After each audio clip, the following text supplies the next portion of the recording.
Let's head into our top story this morning. A historic peace deal has been signed at the White House, marking the normalization of relations between Israel and two Arab countries, the UAE and Bahrain. At the lavish White House ceremony hosted by US President Donald Trump and First Lady Melania Trump, the foreign ministers of Bahrain and the UAE signed the Abraham Accord with Israeli Prime Minister Benjamin Netanyahu. The accords have been printed in 3 languages: Hebrew, Arabic and English.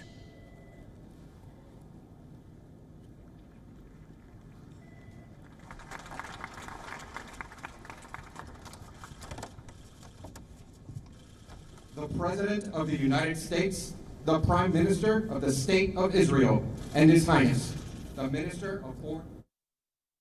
This is peace in the Middle East without blood all over the sand. I say it.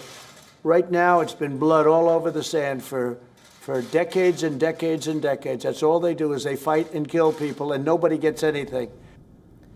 After almost 25 years, the 45th President of the United States has recreated history at the South Lawn of the White House. Sitting beside the leaders of Israel, Bahrain and the UAE, Donald Trump has broken a long-standing taboo when they signed these agreements, normalizing relations with Israel in a strategic realignment of Middle Eastern countries against Iran. The back-to-back agreements, which have drawn bitter condemnation from the Palestinians, now mark an improbable diplomatic victory for Trump. However, Trump has promised to protect the Palestinian cause and at the same time satisfy Israel's demands.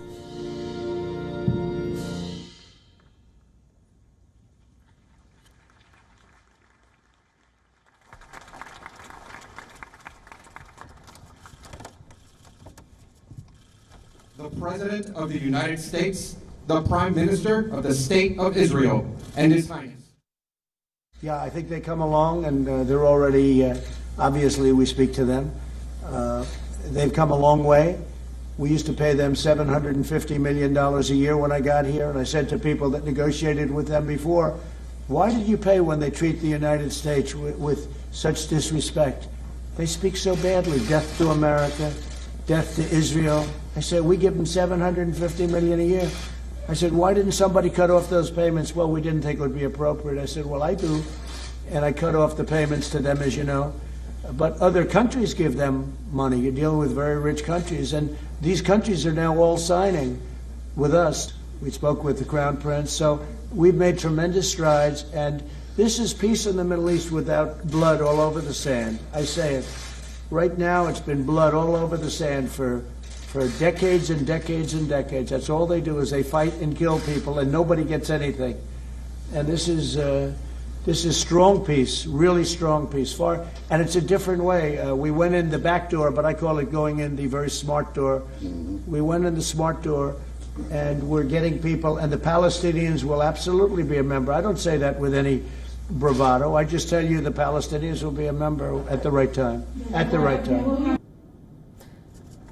The Israeli Prime Minister has called the peace accord a pivot in history, which will herald a new dawn of peace. Listen in.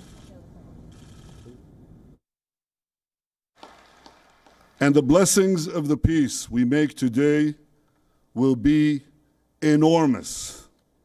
First, because this peace will eventually expand to include other Arab states, and ultimately it can end the Arab-Israeli conflict once and for all.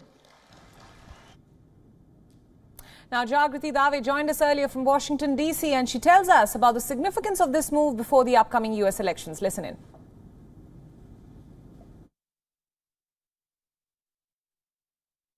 Well, many people are describing this as a really significant moment for the Trump administration in terms of foreign policy.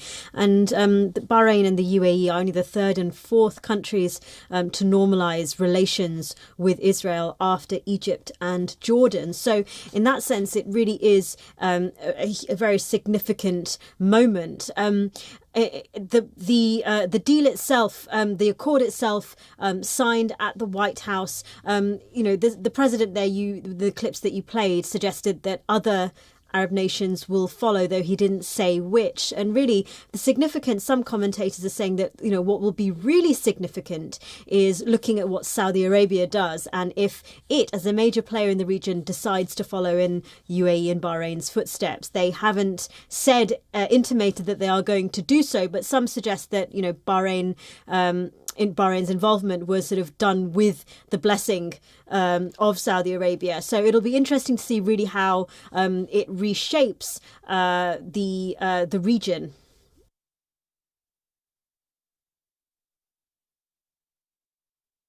So those who are supportive of the president, as I say this is a huge deal, a momentous occasion. The three parties involved have described it as historic.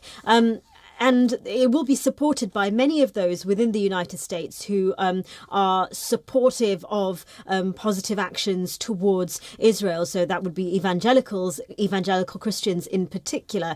It's expected to boost the president's support in that quarter. However, there are critics of this accord. Some who say that really what this is, it's a pact between countries who have a mutual rivalry with Iran. It's not really a peace deal that is addressing the central issue, which is the conflict between Israel and Palestine. Many view that that is a significant problem, and indeed Palestinians say that really the crucial issue is Israel stepping away from the West Bank and the annexation of the West Bank as a pathway to peace, and that isn't certain that that's going to happen.